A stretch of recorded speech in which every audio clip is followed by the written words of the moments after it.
दोस्तों, कुछ बहुत ही बड़ी और ज़रूरी और इम्पोर्टेंट खबरें निकल के आ रही हैं, तो मैं बोला आप लोगों के बीच शेयर कर देता हूँ। कुछ बहुत ही बड़ी खबरें हैं जो भारत से निकल के आ रही हैं और कुछ बहुत ही इम्पोर्टेंट खबरें हैं जो सऊदी अरब से निकल के आ रही हैं। तो दोनों खबरों को हम आप लोगों के बीच शेयर करेंगे। चलते हैं दोस्तों, जो भारत से खबरें निकल के आ रही हैं, जैसे कि आप भी भारत में रहते हैं, इंडिया में रहते हैं, तो आप लोगों को भी जानकारी होगा कि जैसे कि आजकल देखा जा रहा है कि वक्त बिल को लेकर काफ़ी विषय का चर्चा बना हुआ है और काफ़ी इसमें देखा जा रहा है कि जगह-जगह पर प्रदर्शन भी किया जा रहा है और कहीं न कहीं देखा जा रहा है कि कुछ इलाकों और कुछ एरियाओं में जहाँ पर संसद और जहाँ पर देखा जाता है कि विधायकों की इस्तीफ़ा हो रही है। तो इस वीडियो में आप लोगों को काफ़ी जानकारी मिलेगी। वीडियो में लास्ट तक ज़रूर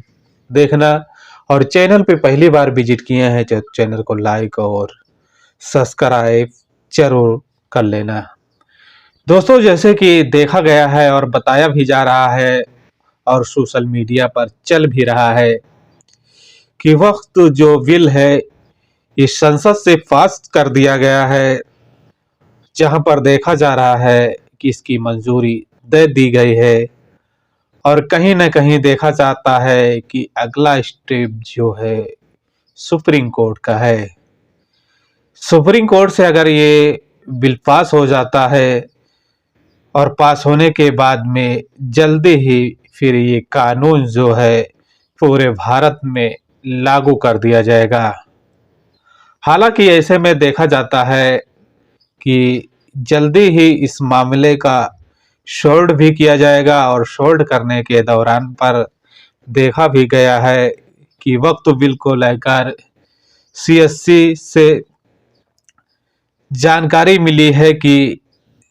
वक्त बिल संशोधन कानून को लेकर पास करने की तैयारी परीक्षा भी जारी है, जहां पर देखा गया है कि वक्फ बिल को लेकर सुप्रीम कोर्ट में इसकी दायरा और जाने की ये चालू कर दिया गया है और जहां पर देखा जाता है कि मुसलमानों से भारी भावत के आरोप लगाते हुए कानून से कुछ ऐसी ही बातें होती हैं जहां पर कहा जाता है कि इस वक्त बिल से मुसलमानों को काफ़ी परेशानियां भी हो सकती है। लेकिन देखा गया है कि इसमें कुछ लोग का कहना है कि वक्त बिल आने से जो ऐसी कुछ लोगों की प्रॉपर्टी है जो किसी के नाम पर नहीं है, कुछ लोग ऐसे हैं जो उसको कब्जा कर रखे हैं, तो कहीं न कहीं देखा जाता है कि ऐसी ज़मीनें जो हैं वो सरकार के अंदर हो सकती हैं। कहीं न कहीं कुछ लोगों का सवाल भी उठ रहा है कि जो हमारे मस्जिदें हैं, कब्रिस्तान हैं और कहीं न कहीं देखा जाता है जो दरगाहें हैं, ये सब देखा जाता है कि सरकार की ज़िम्मे में ना हो जाए। ऐसे में कहा भी जाता है और संसद में कुछ बातें भी हुई हैं और बातें करने के दौरान पर देखा जाता है कि बीजेपी पार्टी के सांसद ने इस बात की जानकारी भी दी है। कहा है कि किसी के धर्म स्थानों को नुकसान जो है नहीं पहुंचाया जाएगा। जैसे कि देखा जाता है कि जो मस्जिद है, कब्रिस्तान है, जो दरगाहें हैं, ऐसी जगह पर किसी चीज़ का नुकसान नहीं पहुंचाया जाएगा। और कुछ बड़ी खबरें हैं जैसे कि जेडीएस नीतीश कुमार की सांसदों की जब इस्तीफा होती है तो नीतीश कुमार जो हैं काफ़ी टूट जाते हैं और टूटने के साथ साथ देखा जाता है कि जो बिहार में ऐसा माहौल हो गया है कि अब देखा जाता है कि नीतीश कुमार की जो सरकारें हैं, जो आने वाली इलेक्शन में देखा जाता है कि इसी साल में नीतीश कुमार के ऊपर काफ़ी बड़ी असर भी पड़ सकती है और असर पड़ने के साथ-साथ इनको सरकार भी बनाना काफ़ी मुश्किल दिखता है। जहाँ पर बिहार में वो कहा गया है कि मुसलमानों की जनसंख्या ज़्यादा है और जनसंख्या ज़्यादा के साथ-साथ देखा जाता है कि जो वहाँ बिहार में कम से कम जो इनके बड़े सांसद और जो इनके बड़े विधायक थे वो सब इस्तीफा दे देते हैं और इस्तीफा देने के साथ-साथ कहीं न कहीं देखा जाता है कि नीतीश कुमार काफ़ी टूट जाते हैं और टूटने के दौरान पर उनकी जो हिकड़ी है निकल जाती है। देखा जाता है कि नीतीश कुमार को जैसे कि काफ़ी सोशल मीडिया पर बताया जाता है कि ये पलटू हैं और उनके पलटने में कुछ समय नहीं लगता है, कहीं भी पलट सकते हैं और ऐसे में कहा भी गया है कि नीतीश कुमार और चंद्रनाडो बाबू ने इस मामले में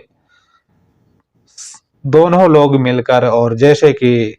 प्रदर्शन किए और प्रदर्शन के साथ-साथ इसकी वोटिंग हुई। वोटिंग होने के बाद में संसद में बड़ी जीत होती है और जीत होने के बाद में ये बिल को पास कर दिया जाता है और पास करने के दौरान पर अब अगला स्टेप है देखा जाता है कि सुप्रीम कोर्ट क्या इसकी फैसला लेती है और इस बिल को पास करती है या रिजेक्ट करती है देखा जाता है। और कुछ बहुत ही इम्पोर्टेंट खबरें हैं दोस्तों जो सऊदी अरब से निकल के आ रही हैं कि सऊदी अरब में देखा जाता है कि 13 अप्रैल से जो ज़ाहिरीन उम्रा करने के लिए आ रहे थे तो उस पे पाबंदी लगा दी जाएगी, रोक लगा दिया जाएगा। हालाँकि इस दौरान पर कहा जाता है कि जो उम्रा करने वाले आ रहे हैं और उसमें देखा जाता है कि फैमिली या विजिटर वीज़ा लेकर आ रहे हैं तो सारे वीज़े पर प्रतिबंध लगाया जाएगा, रोक लगाया जाएगा। कहा भी जा रहा है कि 14 देश से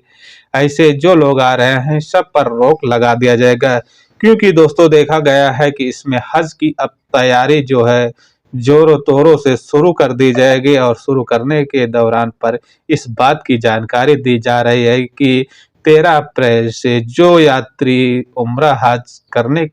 करने के लिए आ रहे हैं तो उस पे प्रतिबंध और रोक भी लगाया जाएगा। हालांकि ये रोक बताया जाता है कि जून तक का ही रहेगा। जून में अंतिम में बताया जाता है कि फिर से नॉर्मल कर दिया जाएगा। जो फैमिली है या उम्रा पे आने वाले हैं तो सब लोग का फिर से वीजा प्रदान कराया जाएगा। तो दोस्तों ये कुछ बड़ी और ज़रूरी और इम्पोर्टेंट खबरें थी जो भारत की और कुछ सऊदी अरब की निकल के आ रही थी तो मैं बोला आप लोगों के बीच शेयर कर देता हूँ। वीडियो में कुछ समझ आया होगा तो वीडियो को लाइक और सब्सक्राइब जरूर करना। अपनी कुछ राय है तो कमेंट सेक्शन में